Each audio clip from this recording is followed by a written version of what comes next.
One eternity later.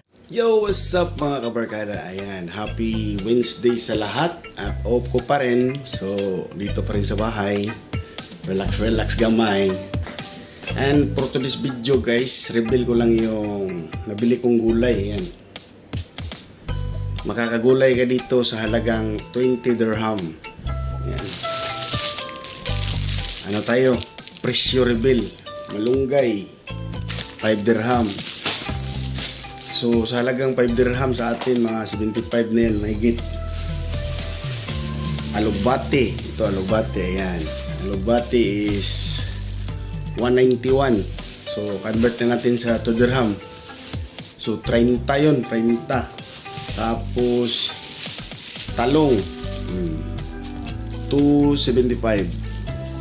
Convert na natin yun sa 3 dirham. So, 45 pesos. Okra, 1 dirham. 15. Kalabasa, 2 dirham. Ayan, 158. Kamatis, 122. Convert natin to sa 1 dirham. Tsaka pang last gabi, 235. So, sa halagang 20 dirham guys, or 300 something sa Pinas, makakagulay ka na.